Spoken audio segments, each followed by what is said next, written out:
de este programa, vamos a abrir el debate con la siguiente pregunta. ¿Qué implicaciones tiene el anuncio hecho por los Estados Unidos de deportar a mexicanos a países como Guatemala y Honduras? Ya lo estaremos analizando. Mientras tanto, les recuerdo que en diciembre del año pasado, el gobierno de México detalló los resultados de su plan de migración y desarrollo.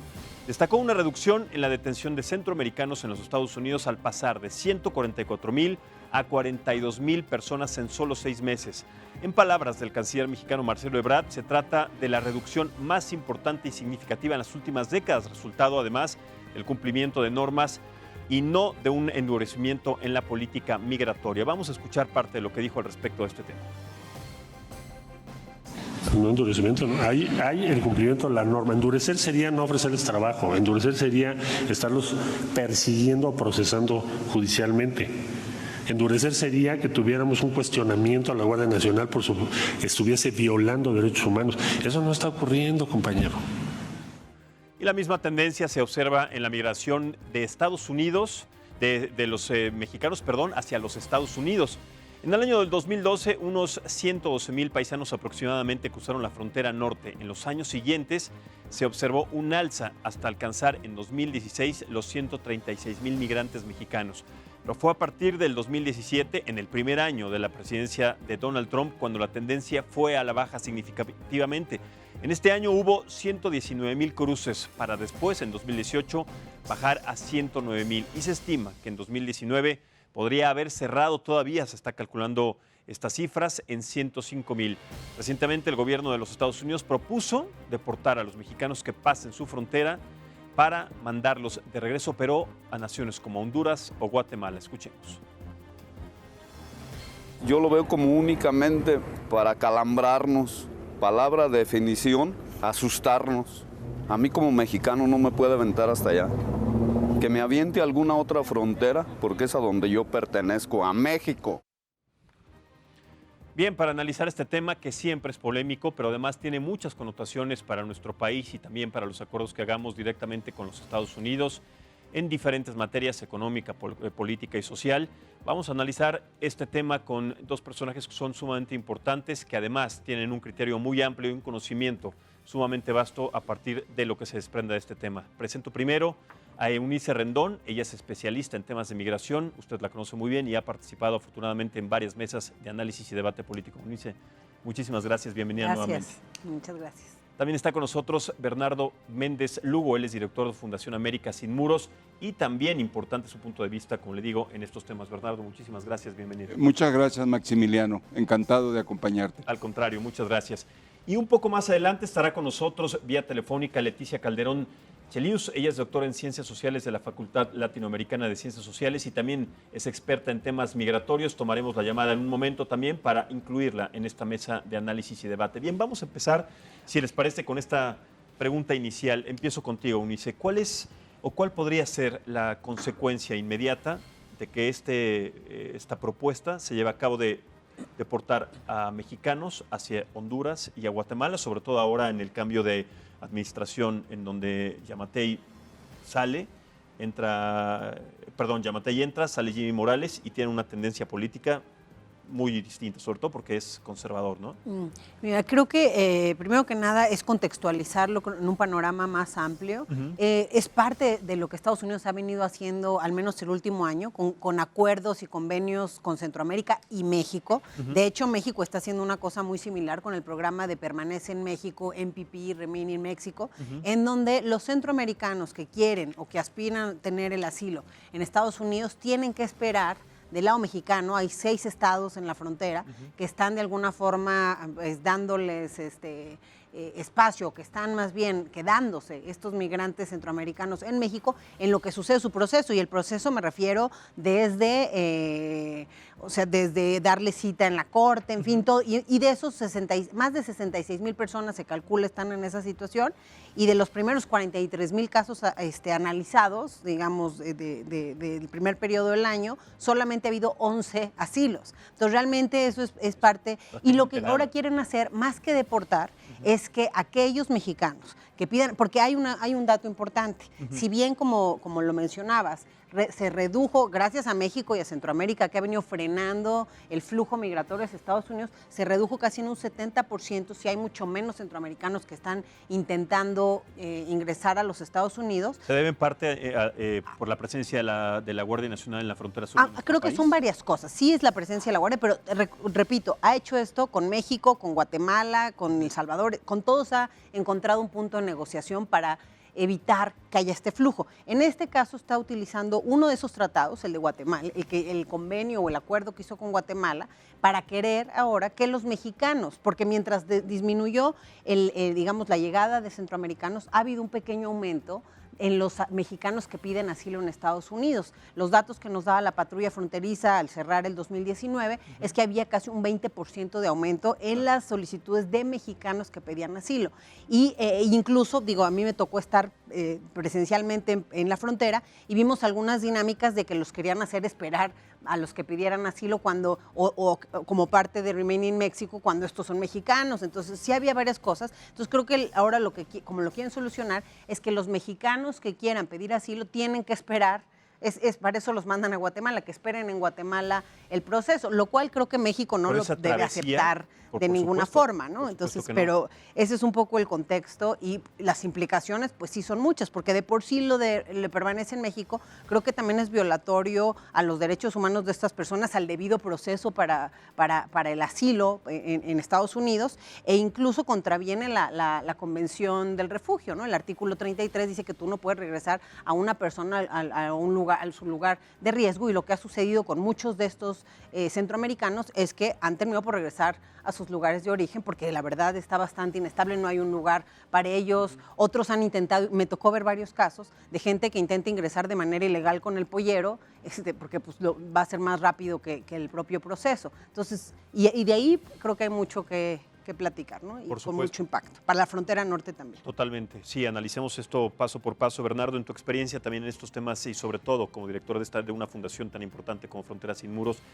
¿cuál consideras que es la implicación de este anuncio hecho por los Estados Unidos? Y además, ¿cuál podría ser, ahora que lo platique y lo analiza Eunice, cuál podría ser de alguna manera una posible postura de los migrantes o de las autoridades mexicanas para tratar de evitar este proceso? ¿Cuál sería el amparo? ¿Habría una posibilidad de que se ampararan de alguna manera? ¿Cómo podemos entender?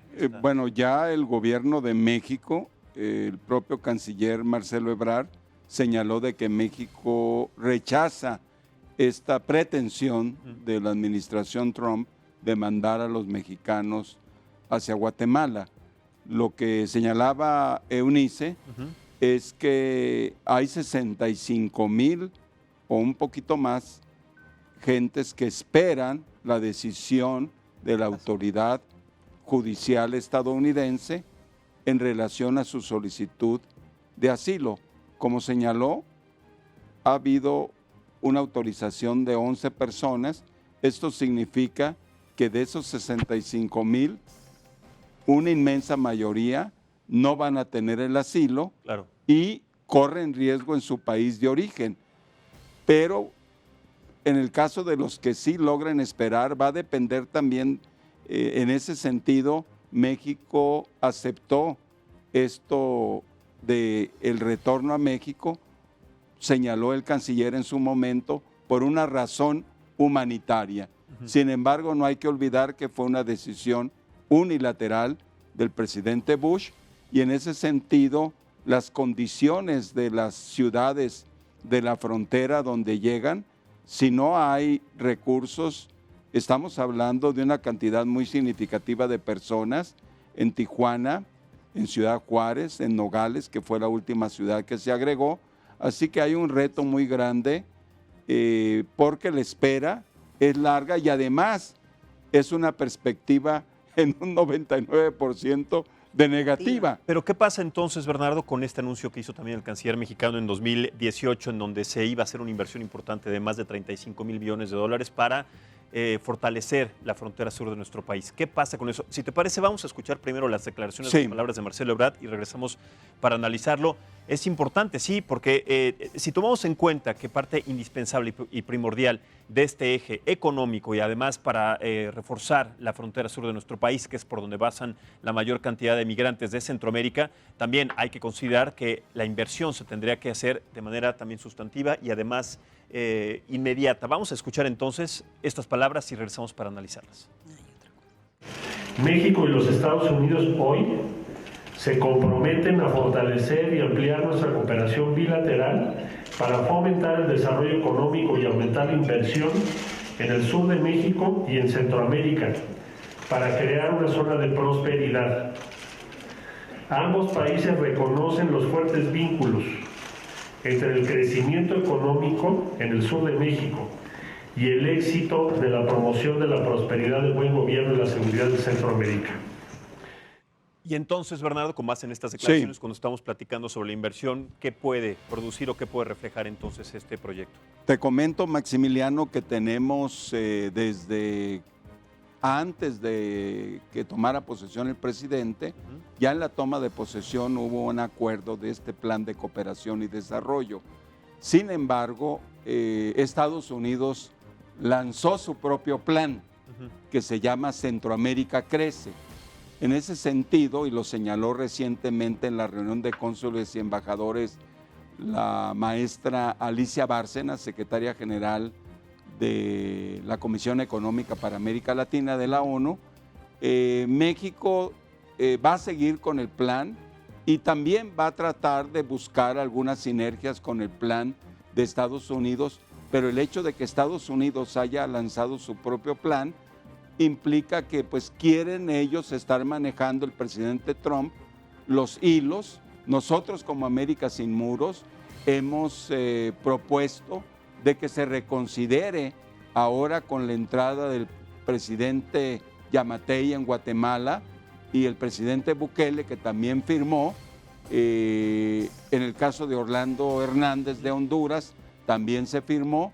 Sin embargo, por las características de cada uno de estos mandatarios, nuestra propuesta de que se diera una renegociación con Estados Unidos de ser terceros países seguros. Todavía no existe esa postura de ninguna de estas naciones para establecer como el tercer país seguro. Ya se firmó, o sea, ya está firmado el convenio con Estados Unidos de tercer país seguro. Vamos a ver el presidente que entró en funciones, Yamatei, si va a confirmar lo que había firmado Jimmy Morales. A eso me refiero, porque la postura de Yamatei en comparación con Jimmy Morales es muy distinta. Yamatei es ultraconservador de alguna manera y no se sabe a ciencia cierta si este acuerdo que hizo Jimmy Morales en su momento va a tener esta continuidad, ¿no? Ahora, el plan de cooperación... ¿En tu lectura qué crees que pasa? El plan de cooperación y desarrollo, México hizo un llamado a muchos países, entre otros vale la pena mencionar Alemania, que tiene una cooperación internacional muy fuerte, y manifestaron algunos países de la Unión Europea solidaridad con el plan de cooperación y desarrollo. Sin embargo, hasta ahora lo que tenemos visible es la réplica del plan Sembrando Vida en El Salvador, Honduras y Guatemala, aproximadamente con 30 millones de dólares en cada país, y también una réplica del programa Jóvenes Construyendo el Futuro. Habrá que evaluar de qué manera ha venido funcionando este programa de Jóvenes Construyendo el Futuro. En el primer año se incorporó casi 1 millón de jóvenes. Sin embargo, algunos analistas han señalado de que habría que revisarlo fuertemente y eso, digamos, preocupa de que los errores que se cometieron en el primer año en México pudieran también cometerse en Centroamérica. En pocas palabras, la posibilidad de una reducción migratoria en base al plan de cooperación en los próximos 2 años, nosotros como América Sin Muros lo observamos que va a ser un proceso mucho más largo, claro. Además de todo lo que implica el plan también para los estados del sureste. Ahí es donde se está apostando a los megaproyectos como el Tren Maya, el sistema interísmico del tren que iría de Salina Cruz a Coatzacoalcos. Hay lo de Dos Bocas, hay una serie de megaproyectos que apuestan para una reactivación económica. Sin embargo, ahorita los pronósticos de crecimiento para 2020 son pronósticos que no superan el 1.5%. Como en el año pasado, o sea, los pronósticos son sumamente reservados, no son alentadores, pero sí tomando en cuenta, como bien dices, Bernardo, que tampoco ha habido históricamente una inversión significativa y sustancial en el sureste de nuestro país, que es el más vulnerable y en donde más carencias se hay en diferentes sectores, pero además con este flujo migratorio se incrementan las posibilidades también de que no solamente en la parte económica y social o política en este caso, sino también en la parte de los derechos humanos, ¿no? de la flagelación o el no respeto a los derechos humanos. Efectivamente, en esta ponencia de Alicia Bárcena señaló que la prioridad debe ser la seguridad humana y la parte de seguridad de fronteras y lo que hablaba el canciller de poner las cosas en orden. Creo yo que se corre y de alguna manera se ha faltado a nuestros compromisos con lo que fue el Pacto Global de Migración, que fue el canciller a Marruecos y que lo ratificamos en la Asamblea General en diciembre del año pasado, perdón, del año antepasado ya.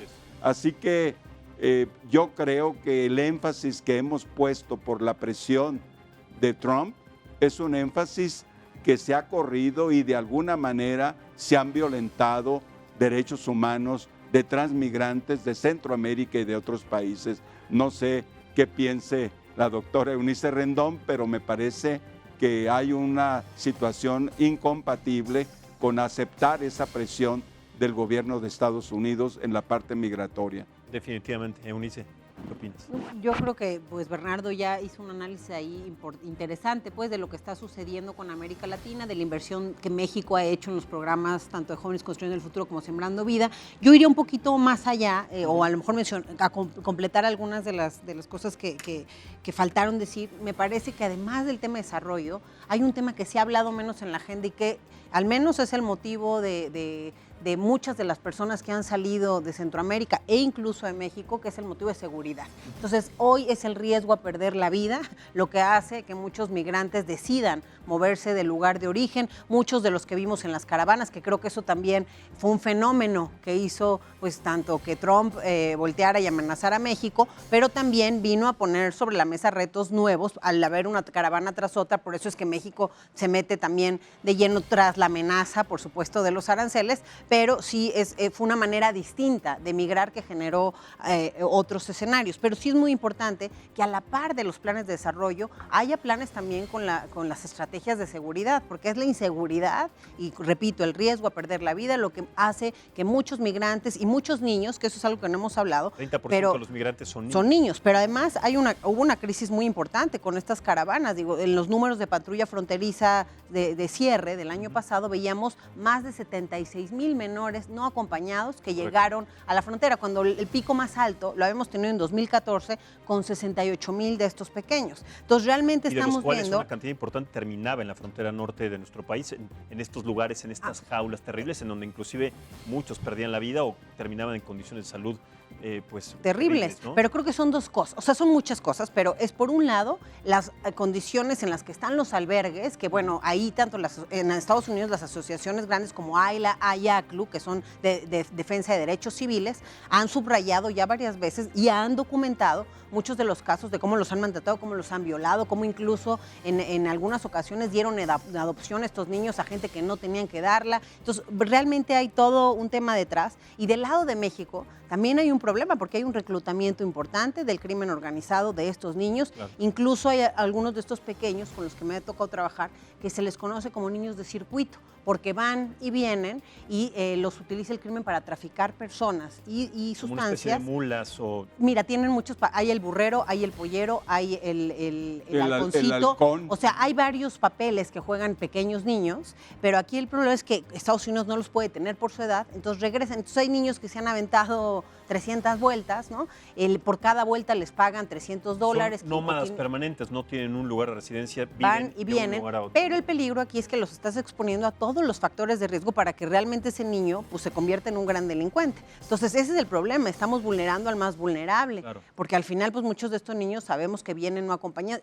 Incluso ha habido adultos que han agarrado a estos niños no acompañados porque es más fácil, creen que es más fácil entrar con un niño para que los dejen pasar a Estados Unidos. Entonces realmente realmente creo que a donde más hay que poner los ojos hoy sí es en la niñez migrante. Y algo importante de lo que se mencionaba, además de la evaluación de estos programas en México, creo que es insuficiente. O sea, además de México, tiene que haber una colaboración internacional importante que vaya a esas causas que se quiere evitar para la migración. Y otra cosa importante creo a tratar es cómo todo esto ha impactado en el aumento en las solicitudes de refugio en nuestro país. Entonces cerramos el año pasado con 70,000, que es un récord histórico. Es decir, hace 4 años teníamos 7,000 solicitudes de refugio. Entonces cerrar con 70,000 y tener las instituciones con los mismos presupuestos que cuando tenían 7,000 solicitudes, creo que debe haber ahí pues un cambio un poco en la perspectiva. Claro, como lo decía Bernardo, son decisiones unilaterales. En este caso, en los Estados Unidos no hay acuerdos bilaterales entre Estados Unidos, México y mucho menos en alguna nación, en algún tercer país seguro en el momento de que se pueda llegar a concretar. Sí, pero el canciller mismo, en el balance que hizo migratorio, mencionaba que, bueno, por la vocación de México y parte de la visión humanitaria es también que estos refugios, que hay que decirlo, solamente el 3% de las solicitudes se han resuelto. Entonces vamos muy lentos con eso, también por la falta de recursos.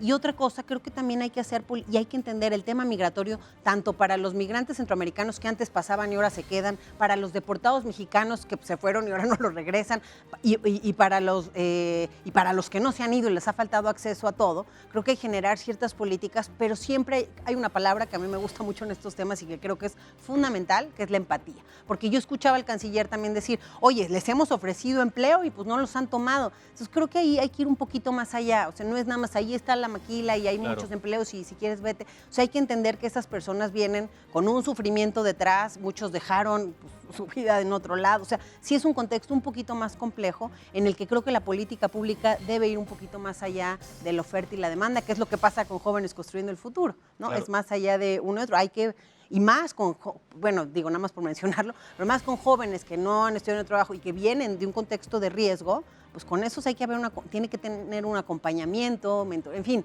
hay otras cosas porque vienen de también contextos muy desestructurados. Y lo mismo, un migrante que ha sufrido muchas cosas, no nada más es la opción, hay que tener recursos humanos en territorio para tener esa empatía. Muchas veces el tema de salud mental se vuelve fundamental también y muy necesario. A los mexicanos que regresan, bueno, pues lo hemos visto. Son casi ¿no? 4 millones a partir del gobierno de Obama, en los 2 periodos, fueron más de 3 millones de deportados.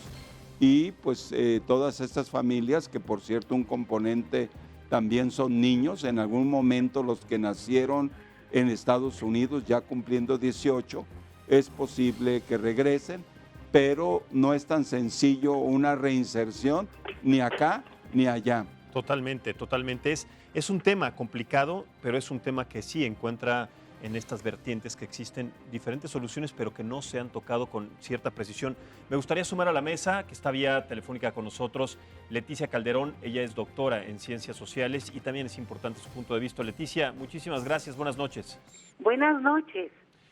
Me imagino que has estado escuchando parte de esta conversación, de este análisis en esta mesa, desde el punto de vista de Bernardo y también de Eunice. ¿Cuál es el tuyo? ¿Cuál es tu lectura acerca de lo que se puede tomar en cuenta como más importante para solucionar este problema, este dilema humanitario que además va a permanecer todavía durante los próximos años a partir de lo que representa México en este sitio de cruce de tantos cientos de migrantes?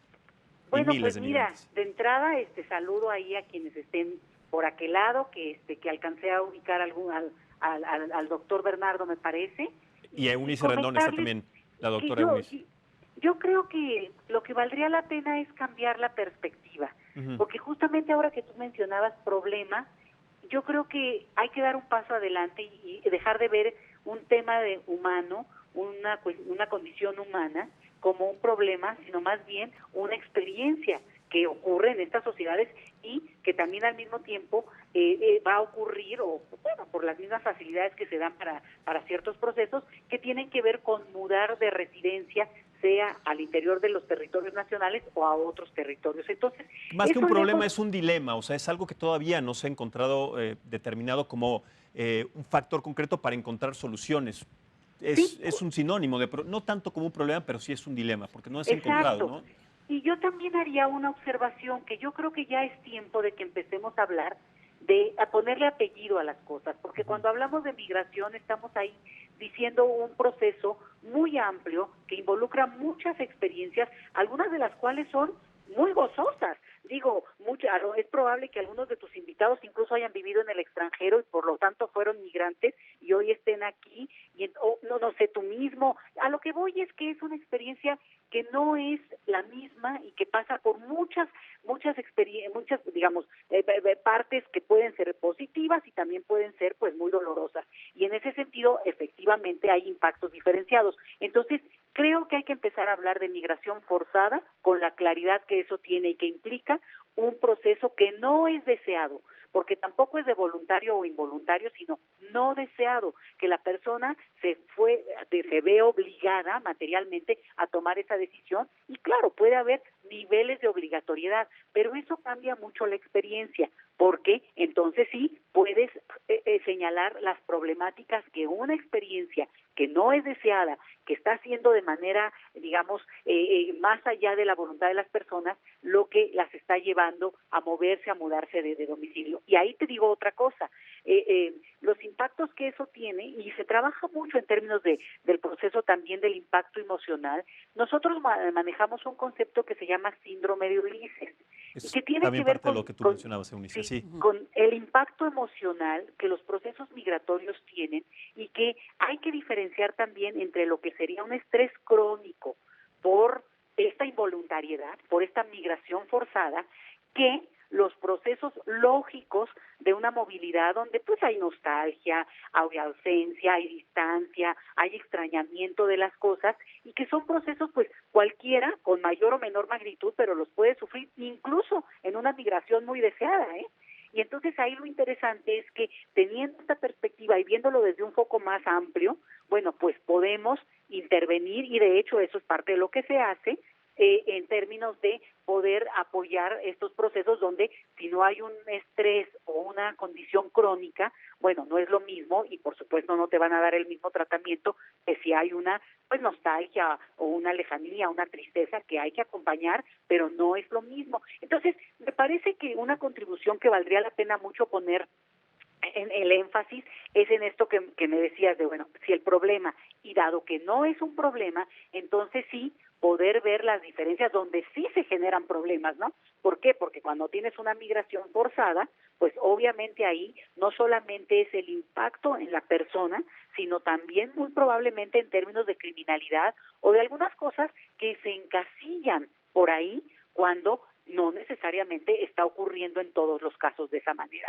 Hay un punto que a mí me gustaría señalar porque me parece central en la discusión de hoy, del día de hoy.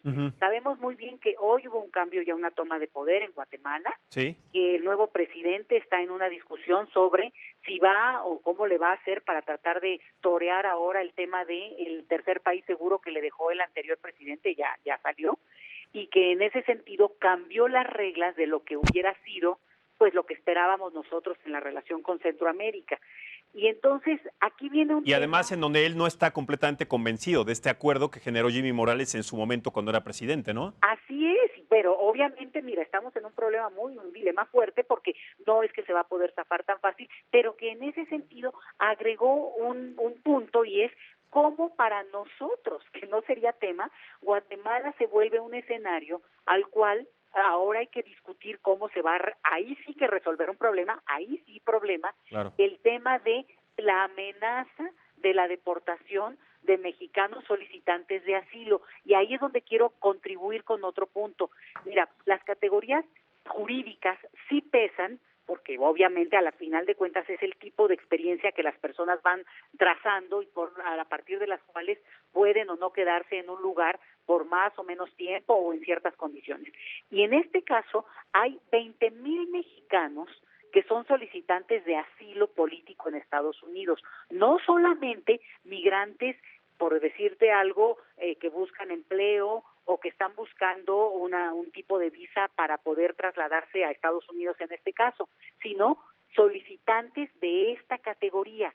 Y por tanto, sería el perfil que estarían digamos, amenazados, por decirlo de alguna manera, a esto que está diciendo el gobierno de Estados Unidos en boca del presidente de ese país, pues que serían los que potencialmente podrían ser enviados a lo que él llama un tercer país seguro. Digo, no entremos en detalles porque claro que estaremos de acuerdo que eso no corresponde a lo que nosotros tenemos por lo menos de imaginario como país seguro, ¿verdad? Pero bueno, el punto es que sí estamos en una situación delicada. Obviamente ahí entra esta parte, es decir, cómo se va manejando en términos diplomáticos por un lado y por el otro, pero el nuevo escenario que se plantea desde Guatemala a partir del día de hoy, me parece que va a ser muy interesante de seguirlo porque sí nos va a dar muchas pistas de lo que el gobierno mexicano podrá negociar o elaborar en función de, bueno, ciertamente una nueva amenaza, aunque sea incipiente, pero que está lanzando ya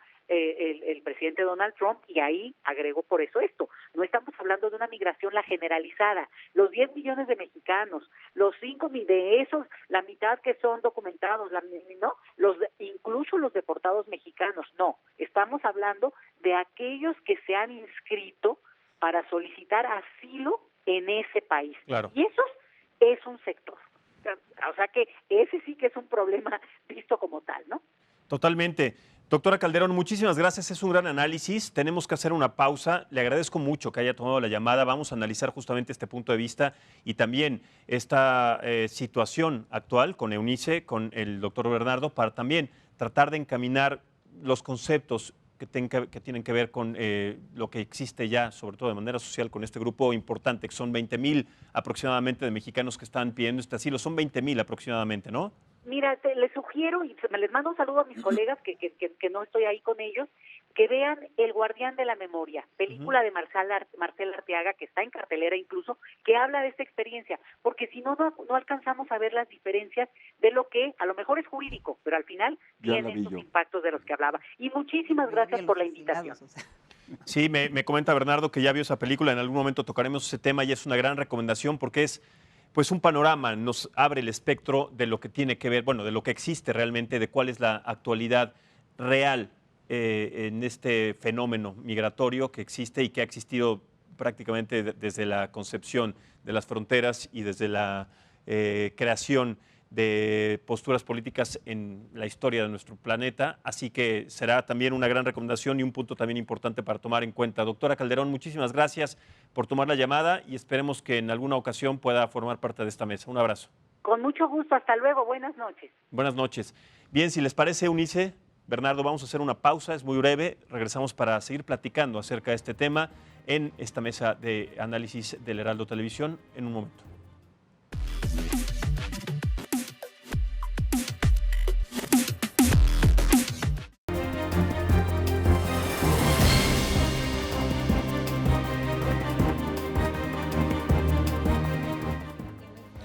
Muchas gracias por continuar con nosotros en esta mesa de análisis y debate político en el Heraldo Televisión. Estamos platicando acerca de la cuestionada política de los Estados Unidos y también esta falta de acuerdo con nuestro país sobre lo que sucede con los migrantes mexicanos, centroamericanos que quieren pasar o que quieren lograr el sueño americano hacia los Estados Unidos.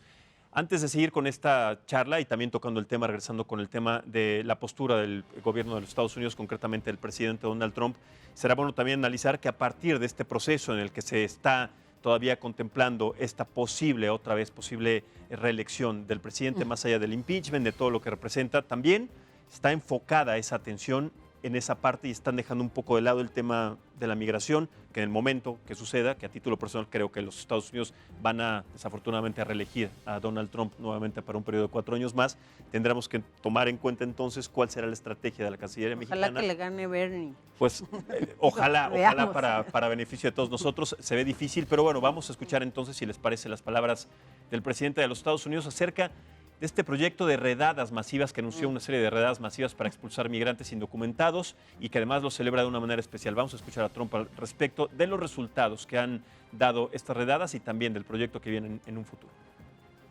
The ICE raids were very successful. People came into our country illegally.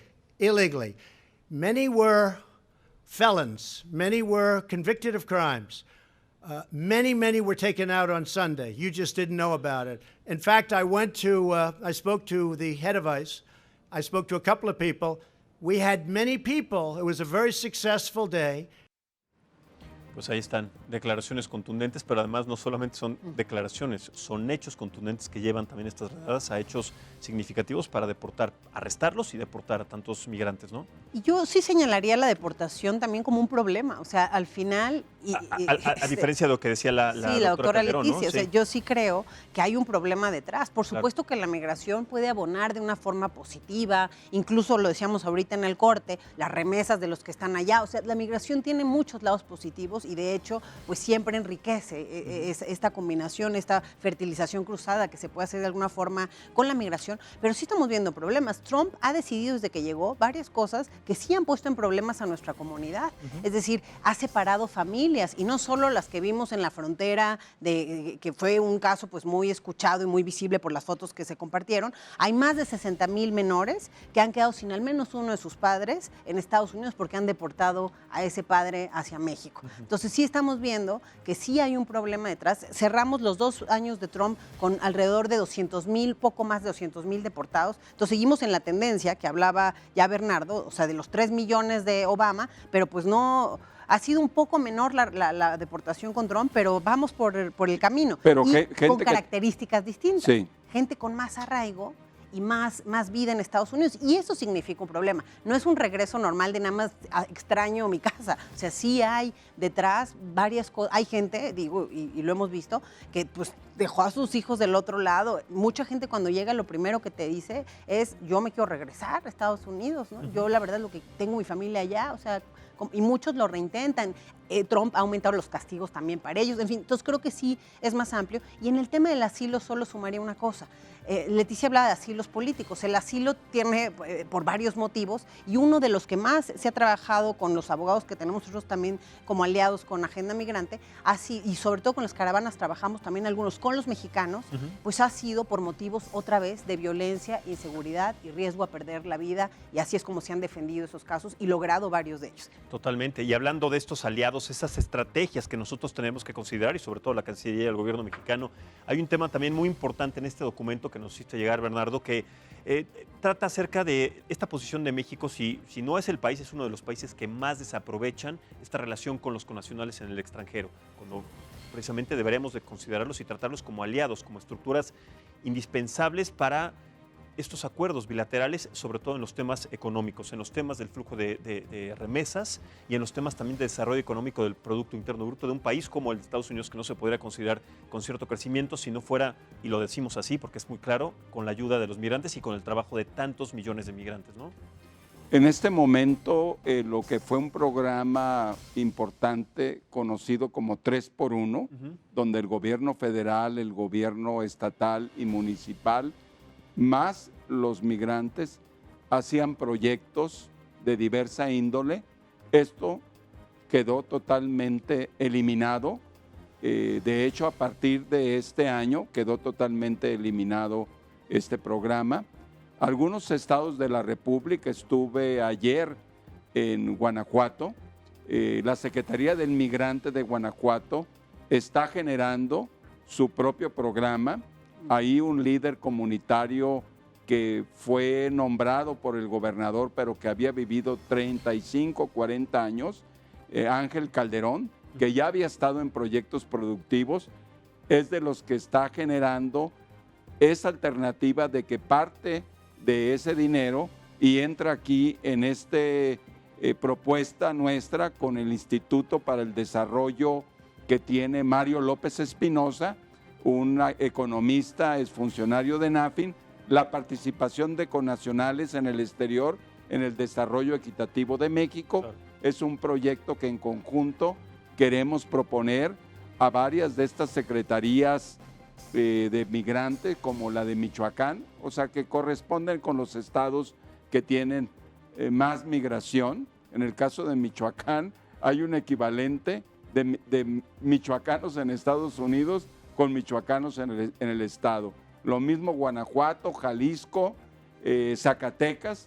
Creo yo que vale la pena que no se quede todo en el consumo, porque buena parte de las remesas, incluyendo Centroamérica, en El Salvador, donde también estuve, en la Embajada de México, mucho de este dinero se utiliza en consumo, pero hay poco apoyo y poco desarrollo de proyectos productivos. Creo que aquí son también causas multifactoriales que impiden, por ejemplo, las políticas fiscales y de que las personas que abren empresas, desde hace muchos años, los artesanos, es todavía muy difícil el formalizar una empresa porque muchas veces está entrando en una maraña de trámites burocráticos. Así que la parte fiscal es muy importante, simplificarla para que esas remesas se puedan convertir en proyectos productivos, Maximiliano. ¿Y cómo apoyarlos para que ellos logren un mejor bienestar en otro país, en otro lugar, cuando están en busca justamente de este desarrollo? ¿De qué manera se puede apoyar desde aquí a partir de instituciones como la que presides tú o de alguna manera como se está estableciendo una estrategia dentro de la Cancillería mexicana para apoyarlos en el extranjero, siendo que todavía no hay acuerdos entre nuestro país y los Estados Unidos a partir de este tema?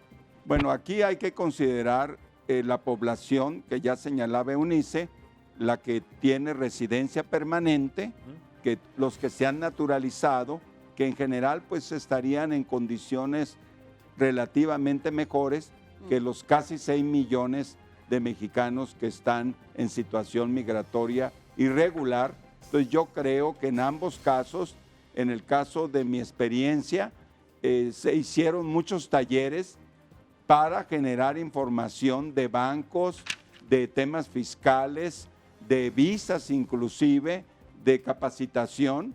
Cuando estuve yo como cónsul de comercio en San Francisco, se generaron en varios condados ese tipo de opciones para que la gente, independientemente de su situación migratoria, pudiera generar algunas iniciativas empresariales, pero tenemos también esa situación de los más de 3 millones de retornados, donde los recursos de los gobiernos de los estados son muy limitados para apoyar a través de las secretarías del migrante o oficinas de atención a migrantes. O sea, hay una ausencia de un plan del retorno, digo, Claro. hay que decirlo así, no hay un plan de retorno hoy porque nos concentramos mucho este año y creo que fue el primer año de gobierno, entonces le toca esta bomba de alguna forma. Entonces se ha concentrado mucho en ver lo de los centroamericanos, en ver algunas otras cuestiones de las amenazas de Trump, etcétera, pero creo que nos ha faltado pues el seguir con un diseño, porque por sí había algo muy incipiente, pero ya no hay nada. Entonces sí es muy importante tener un plan de retorno porque seguimos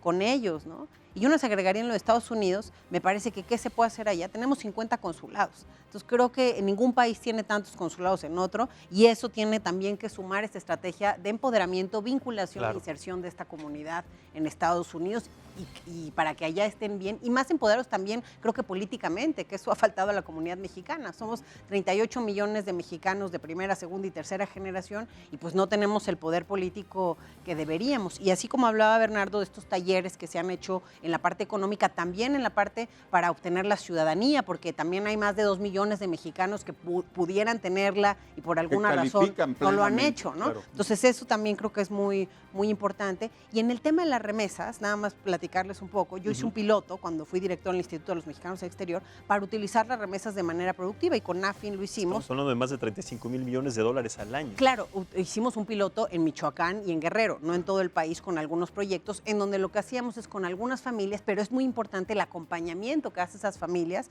como decía Bernardo, sí los temas legales, los temas fiscales, etcétera, y creo que ahí la lección aprendida y como salió mejor los proyectos que fueron mejores logrados, también es como un proyecto híbrido, en donde algo que se logró es que algunos mexicanos también empresarios se metían y tuvieran un interés en la empresa que se está generando y metes a terceros en la cadena de valor, no solo al migrante que está allá, está construyendo algo de este lado porque está invirtiendo en un proyecto y no solo en el consumo, como decía Bernardo, al que está aquí porque está teniendo un proyecto, pero también a otros, que estos son muy importantes, que no se han ido, pero que les han faltado oportunidades. Entonces creo que, porque también otra cosa que no hemos hablado en esta mesa, pero que este año se vio mucho, es el racismo. Y hay que decirlo, en México vimos discursos, presidentes municipales muy racistas, gente que creo que fue el miedo, lo mismo que pasa en Estados Unidos, conectó con el miedo de las personas este tipo de discursos. Pero de alguna al ver manera tanta también gente, tenemos ¿no? que ser claros que México es un país elitista y racista más allá de lo que vemos reflejado en Estados Unidos. Y es Pero, por ejemplo, en mismo México habíamos visto los años anteriores había una caravana al año. Al contrario, la gente salía y ayudaba en la primera caravana, vimos mucho estas acciones. Y cada vez cuando fueron viendo más presencia, al haber una caravana tras otra, creo que sí aumentó de alguna forma ese miedo y ese racismo. Ese sentimiento, Ese claro. sentimiento. Totalmente. Ahora, también me parece importante retomar este tema de la seguridad porque, como tú bien lo dijiste, es un tema que no se ha determinado, no se ha establecido como un punto importante cuando de alguna manera también Yamatei dice que va a declarar a los grupos como la Mara Salvatruchas como grupos terroristas también para que haya de algún modo intervención de los Estados Unidos y también para que trate de bajar este punto de inseguridad en este proceso migratorio. ¿Será importante que esta declaración tenga o qué efecto va a surgir si es que logra declarar a este grupo de delincuentes como terroristas y qué pasaría si México también tomara una postura? Lo intentó cuando sucedió este percance de la familia Levarón y no tuvo eco, sino que además Marcelo Ebrard contundentemente dice no lo No hay vamos a hacer intervención. y no hay intervención, ¿no? ¿Qué- Creo que pues de alguna forma sí, pues hicieron muchos análisis al respecto cuando pasó en México. Estados Unidos lo ha hecho en otros países y pues también a lo que ha llegado es muchas veces hacer algunos castigos de forma económica y tal. Tampoco ha habido, ¿no?, una intervención mayor. Creo que tenemos que ir más allá de eso. O sea, eso no es una solución. La violencia, el delito y la inseguridad son multifactoriales, son temas que tienen causas sociales y estructurales muy profundas y lo importante es que empecemos a tomarlo en serio. Es decir, no solo es con la parte reactiva, así como lo ha hecho el presidente y en eso coincido plenamente, hay que ir igual con la misma fuerza a las causas estructurales sociales, nada más que hay que ir con cierta técnica, con cierto enfoque y con ciertos recursos. Un método, es una metodología. No es genérico, no es entonces, hay que enfocar en donde más se requiere. Las personas, la Mara Salvatrucha o los jóvenes que en México se meten al delito, pues vienen de contextos muy complejos. Digo, yo trabajo mucho en prisiones y tú escuchas las historias de vida de esta gente, es gente que desde muy pequeña tuvo que salir a lavar vidrios, a limpiar coches, muchas veces con una ausencia y una figura paterna dañina o tóxica, ¿no?, yo lo diría, y eso afecta mucho a edades tempranas a una persona, a un niño que los maltrataron, en fin, entonces hay mucho que trabajar con políticas integrales y multisectoriales para el tema de inseguridad. Y creo que el presidente ahí sí tiene la visión correcta desde mi perspectiva, pero creo que eso no se ha traducido en las políticas adecuadas para atender estas causas. Para traducirlo, hay que tener presencia de alguna manera. El presidente López Obrador ha declarado que el primer viaje al extranjero que va a hacer a Guatemala. ¿Por qué Guatemala? ¿Qué implicaciones tendría entonces para lograr estos acuerdos, sobre todo en materia de migración, que es un tema que lo va a acompañar prácticamente en el resto del año y en su sexenio, en esta administración, en temas de migración? Yo creo que los temas, en el tema de migración, sí es la parte de desarrollo, que creo que ahí se tiene que consolidar la idea del canciller, también que habla de las cortinas del desarrollo. Me parece muy positivo con los proyectos que ya mencionaba Bernardo, pero este año ya tenemos que ver lo que se consolide y, como te decía, con esta empatía. No va a pasar por magia, no va a pasar en automático, no va a ser tan fácil quizá, pero tenemos que ver cómo integrar las diferentes poblaciones que van a formar parte de estos proyectos de desarrollo, cómo van a colaborar los países e insisto, creo que sí es muy necesario también trabajar en temas de seguridad de manera bilateral, porque al final sí hay un tema que... Bilateral entre Guatemala, Honduras y México. México, Ahorita que estamos más allá. hablando de Guatemala Y y aquí, México, ¿no?, pero con toda la Max, región. Correcto, sí. El riesgo, por ejemplo, en este acuerdo que se firmó con la Secretaría de Economía y que toda la promoción queda como responsabilidad de Relaciones Exteriores, hay un riesgo de reproducir el mismo esquema de promoción comercial del pasado, porque el atender a las comunidades mexicanas en sus necesidades de crear una empresa, muchas veces el paradigma de ProMéxico o de turismo iba mucho hacia los grandes proyectos, a los enclaves turísticos, y creo que, por ejemplo, la hotelería familiar El sector turístico. y todos los grandes proyectos a hoteles, el 80% de Fonatur a hoteles de 4 y 5 estrellas. Creo que se requiere un paradigma diferente en el desarrollo, y esto implica que todo este megaproyecto, si se sigue con las economías de enclave del pasado, y no se crea un efecto multiplicador en las regiones, realmente estamos hablando de un mismo capitalismo del que tanto ha criticado el presidente. Así que es muy importante generar paradigmas diferentes en la promoción turística, en la promoción comercial, con una inclusión de la hotelería familiar, de la hotelería pequeña, de las microempresas, pero tiene que tener un componente fiscal. Si no hay incentivos, ahorita más de la mitad de la economía es informal y más de la mitad de los trabajadores son informales, sin sumar la parte de narcotráfico. Si sumamos narcotráfico y actividades ilícitas como lavado de dinero, trata de personas, creo que el PIB informal es igual al PIB formal. Totalmente. Ese es un gran análisis, Eunice, me parece, porque además se está estableciendo, sí, una postura, una estrategia sin sentar las bases rigurosas sobre el planteamiento del sector, que es muy importante, en este caso hotelero privado y además hotelero también para generar... Comunitario, ¿no? Bernardo está diciendo que tiene que llegar a la base social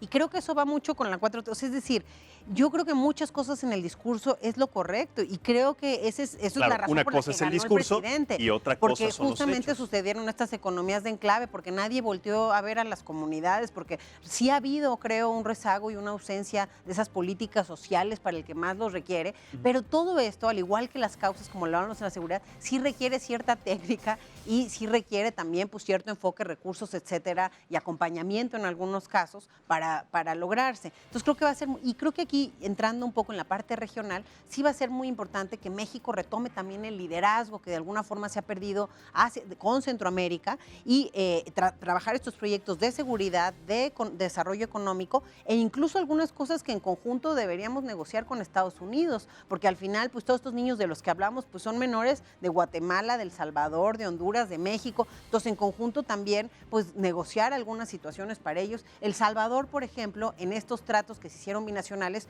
creo que ahí sí al menos negoció algo mejor que México, que Guatemala y que los otros países. A la hora de negociar, sí está bien, te voy a ayudar a detener el flujo migratorio, etcétera, como los demás, pero a cambio sí le sacó los 200,000 TTPs que tenía, es decir, los trabajos temporales de salvadoreños que había, que estaban como los dreamers mexicanos de alguna forma, logre que sí les amplíen, no de manera ilimitada, en fin, sí, con 2 años más creo que les dan, un año, ¿no? Un año más para volver a dictaminar la situación, pero al menos les da un poquito más de aliento y logra algo a cambio pues de lo que está haciendo. Entonces creo que esas negociaciones integrales han faltado y a lo mejor en región o de manera regional, ¿no? Se pudieran hacer también algunas de estas negociaciones integrales con Estados Unidos.